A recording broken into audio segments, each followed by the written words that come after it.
نحمده ونصلي على رسوله الكريم أما بعد فأعوذ بالله من الشيطان الرجيم بسم الله الرحمن الرحيم فإذا قضيتم مناسككم فاذكروا الله كذكركم آباءكم أو أشد ذكرا فمن الناس من يقول ربنا آتنا في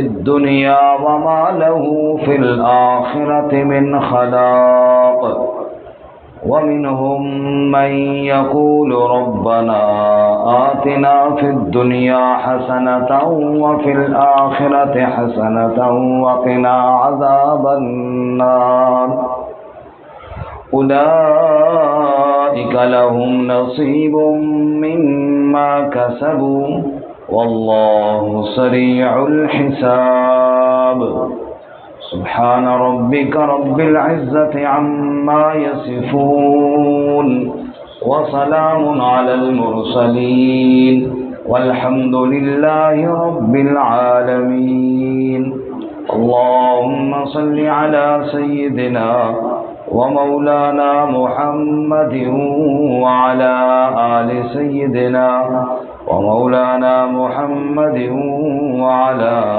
آله وأصحابه أجمعين معزز سامعین، سورۃ البقرہ کے اس مقام پر اللہ تعالی حج کے مسائل ارشاد فرما رہے ہیں اور مشرکین عرب کے حج کے طریقوں میں کچھ غلطیوں کی نشاندہی بھی فرما رہے ہیں۔ گزشتہ سبق میں ہم نے پڑھا اگر حج کے دوران کوئی خرید و فروخت ہو جائے تو اس میں کوئی گناہ کی بات نہیں بلکہ اجازت ہے۔ اسی طرح عرفات سے واپسی پر مزدلفہ میں خاص کر اللہ کا ذکر کرنے کا حکم دیا گیا۔ مشرکین مکہ جو عرفات نہیں جاتے تھے ان کی اس غلطی کی نشاندہی کی اور انہیں کہا عرفات جایا کرو اور اس غلطی پر اللہ سے معافی مانگو۔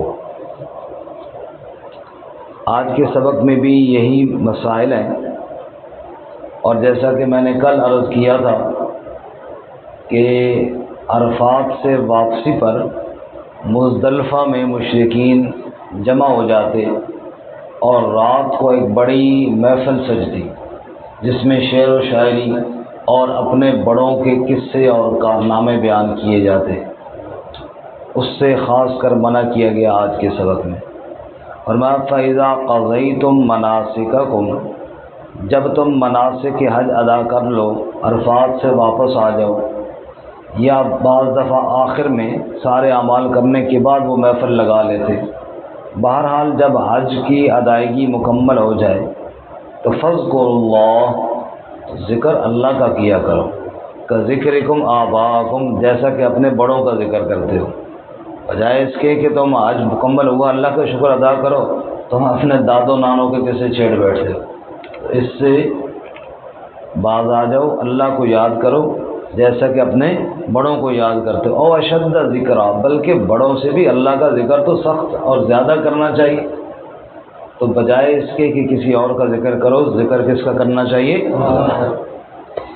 اس کے بعد حاجیوں کی دو اقسام ہیں جی۔ ایک وہ حاجی صاحب ہیں جن نے حج کیا ہی دنیا کے مقصد کے لیے، ایک دن نام کے ساتھ حاجی لگ جائے، دوسرا یہ ہے کہ چلو کچھ کاروبار ہو جائے گا یا کچھ بڑائی ہو جائے گی یا دنیا کی چلو کچھ دعائیں مانگ لیں گے یا اللہ کاروبار صحیح ہو جائے وغیرہ وغیرہ۔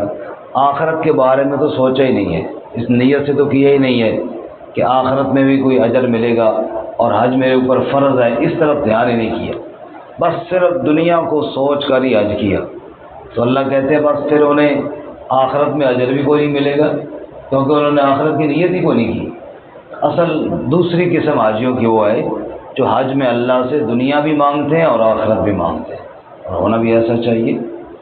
فرمایا فمن الناس، پس لوگوں میں بعض ایسے بھی ہیں، من یقولو جو کہتے ہیں ربنا آتنا فی الدنیا، اے ہمارے رب ہمیں دنیا میں دے دے، وما لہ فی الآخرۃ من خلاق، اور ان کے لیے آخرت میں کوئی حصہ نہیں۔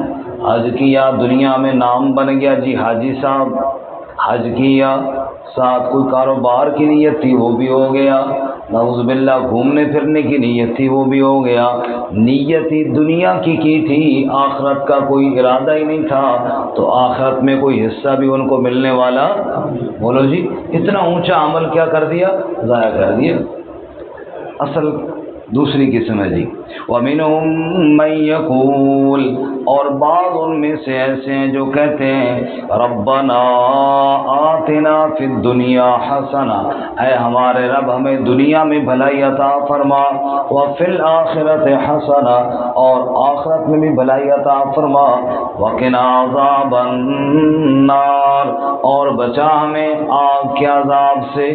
اصل یہ دعا ہے کہ حج پہ بندہ جائے یا ویسے بھی اللہ سے مانگے تو دنیا بھی اللہ سے مانگے اور آخرت بھی اللہ سے مانگے۔ یہ مطلب نہیں ہے کہ وہاں بندہ جائے تو دنیا کے کاروبار کے لیے دعا نہ کرے، دنیا کی ضرورتوں کے لیے دعا نہ کرے، بے شک کرے، لیکن آخرت کو بھلائے نہیں۔ اصل آخرت ہے، اللہ کہتے ہیں دنیا بھی مجھ سے مانگو اور آخرت بھی مجھ سے مانگو۔ اچھا، بعض لوگ اس کے برعکس بہت زیادہ صوفی بنتے ہیں نا، وہ یہ بھی کہتے ہیں وہ نہیں جی دنیا کی کوئی ضرورت نہیں جی، بس چلو ہمیں تو آخرت چاہیے۔ دنیا کی کیوں نہیں ضرورت ہے بھائی، دنیا کی بھی تو گزارا کرنا ہے نا یہاں پہ۔ اللہ نے یہاں پہ دونوں باتیں بتائی ہیں، دنیا بھی اللہ سے مانگے اور آخرت بھی اللہ سے مانگے۔ صرف یہ بات منع ہے یا یہ بات بری ہے کہ صرف دنیا ہی کے پیچھے لگ جائے اور آخرت کی طرف دھیان بھی نہ کریں، آخرت کی نیت نہ کریں، آخرت مانگے نہیں، یہ بات غلط ہے۔ باقی دنیا بھی اللہ ہی سے مانگنی ہے اور آخرت بھی اللہ ہی سے مانگنی ہے۔ دنیا کا مالک بھی اللہ ہے اور آخرت کا مالک بھی کون ہے جی؟ اب ایک قسم کے حاجی وہ ہیں جو صرف دنیا مانگتے ہیں اور دوسرے وہ جو دنیا آخرت دونوں مانگتے ہیں، اور یہ دعاؤں میں سب سے بڑی جامع دعا ہے، ربنا آتنا فی الدنیا حسنہ وفی الآخرۃ حسنۃ وقنا عذاب النار۔ بعض لوگ حج عمرے پہ جاتے ہیں، دعاؤں کی کتاب لے لیتے ہیں، وہ جو دن ہوتے ہیں وہاں پہ وہ دعائیں یاد کرتے کرتے رہ جاتے، مانگتے تو ہیں ہی کوئی نہیں، دعا مسے یاد ہونی ہے تو واپسی کا ٹکٹ ہو جاتا ہے، جناب فلائٹ تیار ہے واپس آ جاؤ۔ او اللہ کے بندے، یہ دعا مانگو جو اللہ نے خود سکھائی ہے حاجیوں کو، ربنا آتنا فی الدنیا حسنہ وفی الآخرۃ حسنہ وقنا عذاب النار۔ سب سے بڑی دعا ہے جو اللہ نے خود سکھائی ہے۔ جو حرم میں جائے اور جب طواف ہم کرتے ہیں تو حجر اسود جس کونے میں نصب ہے اور اس سے پہلا جو کونا ہے رکن یمانی اور حجر اسود، ان کے درمیان تو سنت یہی دعا پڑھنا ہے، بس یہی دعا بندہ پڑھے، ربنا آتنا فی الدنیا حسنہ وفی الآخرۃ حسنہ وقنا عذاب النار۔ وہ کعبے میں جا کے افضل دعا جو اللہ نے بھی سکھائی اور نبی صلی اللہ علیہ وسلم نے مانگ کے بتائی وہ یہ دعا ہے۔ بعض لوگوں کو جو دعائیں یاد ہوتی ہیں ان پہ یقین نہیں ہوتا، وہ جی ذرا کوئی چنگا جا وظیفہ تو سن بھائی، نعوذ باللہ یہ چنگا نہیں جڑا اللہ تعالیٰ نے بتایا۔ حضرت مولانا اشرف علی تھانوی رحمۃ اللہ علیہ کے پاس ایک آدمی گیا، اس نے کہا جی حضرت کوئی دعا بتاؤ، کوئی وظیفہ بتاؤ۔ حضرت نے دعا بتائی، شاید یہی دعا بتائی ہو، اور وہ دعا اسے آتی تھی۔ اس نے جب سنا نا تو کوئی مزہ نہ آیا اسے، اس آ کے حضرت جی یہ جو اپنے سینہ ہے نا اس سینے میں سے مجھے کچھ دو۔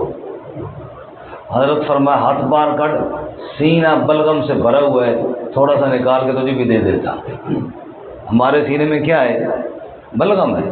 جو اللہ تعالیٰ نے آیت نازل کی ہے اس پہ تجھے یقین نہیں آتا، تو میرے سینے پہ یقین ہے، ہمارے سینے میں تو کیا ہے؟ بلغم ہے، وہ نکال کے دیتا ہوں، پھر چاٹ لے اگر یہ خواہ آپ کو شوق ہے تو۔ بھائی جو آیت یا جو دعا رب نے بتائی ہے یہی سب سے بڑی دعا ہے، ضروری کوئی مشکل۔ موسیٰ علیہ السلام نے نہیں کہا یا اللہ کوئی وظیفہ بتاؤ، تو اللہ نے کہا لا الہ الا اللہ، یا اللہ یہ تو سارے لوگ پڑھتے ہیں۔ اور موسیٰ اس کلمے کے وزن کا پتہ ہے؟ ایک ترازو کے پلڑے میں ساری کائنات رکھ دی جائے، ساتوں زمینیں اور ساتوں آسمان رکھ دی جائے، اور دوسرے پلڑے میں لا الہ الا اللہ ہو تو کلمے والا پلڑا ہی بھاری رہے گا۔ اس کے وزن کو تو دیکھو، دعا اور کلمہ یا وظیفہ وہ سب سے افضل ہیں جو قرآن مجید میں ہیں، پھر اس کے بعد جو احادیث مبارکہ میں آئے ہیں، بھائی جو رب نے بتایا وہ سب سے افضل ہے۔ بہرحال ربنا آتنا فی الدنیا حسنہ، اے ہمارے رب ہمیں دنیا میں بھلائی عطا فرما، وفی الآخرۃ حسنہ، اور ہمیں آخرت میں بھلائی عطا فرما، وقنا عذاب النار، اور بچا ہمیں آگ کے عذاب سے۔ اللہ کہتے ہیں اولئک لہم نصیب مما کسبوا، ان لوگوں کے لیے حصہ ہے اس سے جو انہوں نے کمایا، دونوں کے لیے حصہ ہے۔ جس نے صرف دنیا مانگی چلو اللہ اسے دنیا دے دیں گے، بھائی دنیا بھی اللہ ہی دینی ہے، اور جس نے دنیا آخرت دونوں مانگی اللہ دنیا بھی دیں گے اللہ آخرت بھی دیں گے۔ واللہ سریع الحساب، اور اللہ تعالیٰ جلد حساب لینے والے ہیں، آخرت بھی بہت دور نہیں ہے، وہ بھی بہت جلد آنے والی ہے۔ وَاذْكُرُوا اللَّهَ، اور ذکر کرو اللہ تعالیٰ کا، فی ایام معدودات، گنتی کے چند دنوں میں۔ دیکھو اللہ کے ذکر کا بار بار ذکر آ رہا ہے نا، بار بار اللہ کو یاد کرو، اللہ کو یاد کرو۔ معلوم ہوا جو حرم میں جائے اس کے لیے سب سے بڑا کام کیا ہے؟ اللہ کا ذکر کرے، اللہ کی طرف دھیان ہو، فضول باتیں اور فضول کاموں میں نہ لگا رہے، بلکہ دھیان کس کی طرف ہو جی؟ اسی طرح جب مدینہ منورہ جائے تو وہاں درود شریف پڑھے۔ مدینہ منورہ میں آپ صلی اللہ علیہ وسلم کی ذات اقدس پہ جتنا درود پڑھ سکے وہ پڑھ رہے، کہیں باب السلام سے جا کے سلام پیش کرے، نہیں تو مسجد نبوی کی حسین میں بیٹھ کے بس روضہ مبارک سامنے ہو اور بندہ پڑھتا رہے آپ صلی اللہ علیہ وسلم پہ درود۔ تو یہ کام کرنے والے ہیں جو کرے، بجائے اس کے کہ وہاں پہ فضول کاموں میں لگا رہے۔ تو ایام معدودات، ایام معدودات یہ کون سے دن ہیں؟ فرمائی ایام تشریق ہیں، ایام تشریق۔ ایام تشریق ہوا جن دنوں میں ہم یہاں تکبیرات پڑھتے ہیں نماز کے بعد، وہ ہیں ایام تشریق۔ 10 کو 9 کو تو یوم عرفہ ہو گیا حج میں، اور ویسے تشریق کی تکبیریں 9 کو شروع ہوتی ہیں۔ بہرحال 9 کو تو ویسے ہی عرفے کا دن ہے، وہ تو ویسے ہی سارا ذکر اذکار والا ہے۔ اس کے بعد 10 کو مناج میں جا کے کنکریاں مارنی ہیں، پھر شام تک قربانی کرنی ہے، پھر اس کے بعد طواف کرنا ہے، پھر واپس منا آنا ہے۔ تو یہ بہت سارے کام بھی کرنے ہیں اور ساتھ ساتھ اللہ کا ذکر بھی کرنا ہے۔ پھر 10 کے بعد 11 اور 12 2 دن ہیں، ان میں کنکریاں مارنی ہیں صرف، اور کوئی کام نہیں ہے، لیکن اللہ کا ذکر تو ہر وقت کرنا ہے۔ اس لیے فرمایا اللہ کا ذکر خوب کرو ان دنوں میں۔ بعض حاجی ہمارے، بعض جی شکر ہے، یہ میں نے خود اپنے کانوں سے سنی ہوئی باتیں نے اس لیے بتا رہا ہوں۔ جب 10 کو یہ واقعی 10 کو کافی مصروفیت ہوتی ہے، شام کو کہہ رہے تھے بس شکر ہے جی آج کام مک گیا، تو کل تو پھر آرام دار سو جا سا ہے، میں صرف کنکریاں مارنی ہے جی، اور کام ہی کوئی نہیں۔ وہ بھائی کنکریاں مارنی ہیں اور ذکر تو کرنا ہے نا اللہ تعالیٰ کا، یہی تو خاص دن ہے اللہ کے ذکر کے، سمجھ آئی؟ اب ضروری کہ بھاگنا دوڑنا ہوتا بھی کام کریں گے اور باقی سوئے رہیں گے۔ اللہ کہتے ہیں وَاذْكُرُوا اللَّهَ فِي أَيَّامٍ مَّعْدُودَاتٍ، ان دنوں میں اللہ کو یاد خوب کرو، اللہ کا ذکر کرو اور تسبیحات کرو اور اپنے گناہوں سے معافی مانگو۔ یہی تو دن ہے اللہ تعالیٰ سے مانگنے کے، اللہ تعالیٰ نے موقع دیا ہے۔ تو اب جناب 11 کو بھی کنکریاں مارنی ہے اور 12 کو بھی مارنی ہے۔ 12 کو کنکریاں مارنے کے بعد آپ چاہیں تو آپ واپس آ سکتے ہیں، آپ کا حج پورا ہو گیا ہے، یعنی اپنے ہوٹل میں چلے جائیں، اور چاہیں تو مزید ایک دن رک جائیں اور 13 کو بھی کنکریاں مار لیں، یہاں پہ گنجائش ہے، اور اسی گنجائش کا ذکر ہے آگے۔ فرمایا فَمَن تَعَجَّلَ فِي يَوْمَيْنِ، جس نے جلدی کر لی 2 دنوں میں، یعنی 11 کو بھی کنکریاں ماری، 12 کو ماری اور پھر جلدی کر لی، یعنی واپس چلا گیا اپنی رہائش گاہ پر، فَلَا إِثْمَ عَلَيْهِ، کوئی گناہ نہیں اس پر۔ یہاں پر بھی بعض حضرات چلے جاتے ہیں، بعض نہیں جاتے۔ اب جو چلے جاتے ہیں ان کو تانا بھی نہ دیا جائے۔ بعض لوگ پھر جا کے تانا دیتے، او جی ادھر آ جاتے نا جی، خواہ مخواہ ایک دن اور لگا لیتے، خواہ مخواہ ہوٹل پہ ہو۔ بھائی جب اللہ نے کہا کوئی گناہ نہیں ہے اور وہ چلا گیا تو بس ہمیں بھی ٹھیک ہے رک جاتا تو اچھی بات تھی، نہیں روکا تو بھی اچھی بات ہے۔ جب اللہ تعالیٰ خود فرما رہا ہے اس پہ کوئی گناہ نہیں ہے، پھر میں کسی کو تانا کیوں دوں کہ تو نے یہ کام کیوں نہیں کیا؟ اس لیے اگر کوئی 12 کو چلا جائے اپنی رہائش گاہ پہ، اس کو بھی کوئی اعتراض نہیں، کوئی 13 کو رک جائے اس پہ بھی کوئی اعتراض نہیں ہے۔ یہ تو ہمت کی بات ہے، جتنے کوئی ڈول نکال لے۔ فرمایا فمن تعجل فی یومین، جس نے جلدی کی 2 دنوں میں، فلا اثم علیہ، اس پر بھی کوئی گناہ نہیں، ومن تاخر، اور جس نے تاخیر کی، فلا اثم علیہ، اس پر بھی کوئی گناہ نہیں، لمن اتقی، شرط یہ ہے کہ جس نے تقوی اختیار کیا۔ اصل تو تقوی ہے بھائی، اللہ کی رضا کے لیے کام کرنا ہے، باقی جہاں اللہ نے گنجائش دی ہے وہاں گنجائش سے فائدہ اٹھانا، یہ بھی بڑے اچھی کی بات ہے۔ واتقوا اللہ، اور ڈرو اللہ تعالیٰ سے، وَاعْلَمُوا، اور جان لو، انکم الیہ تحشرون، بے شک تم اسی کی جانب اکٹھے کیے جاؤ گے۔ جس طرح دنیا بھر کے لوگ عرفات میں اکٹھے ہوتے ہیں، یہ بات بھی ذہن میں رہے، ایک دن سب نے اللہ کے سامنے اکٹھا ہونا ہے۔ اللہ تعالیٰ ہمیں عمل کرنے کی توفیق عطا فرمائے۔ ترجمہ دوبارہ سنیں۔ فَإِذَا قَضَيْتُم مَّنَاسِكَكُمْ، پس جب تم مناسک حج، ارکان حج پورے کر لو، فَاذْكُرُوا اللَّهَ، ذکر کرو اللہ تعالیٰ کا، كَذِكْرِكُمْ آبَاءَكُمْ، جیسا کہ ذکر اپنے بڑوں کا کرتے ہو، او اشد ذکرا، یا اس سے بھی زیادہ سخت اللہ کا ذکر کرو۔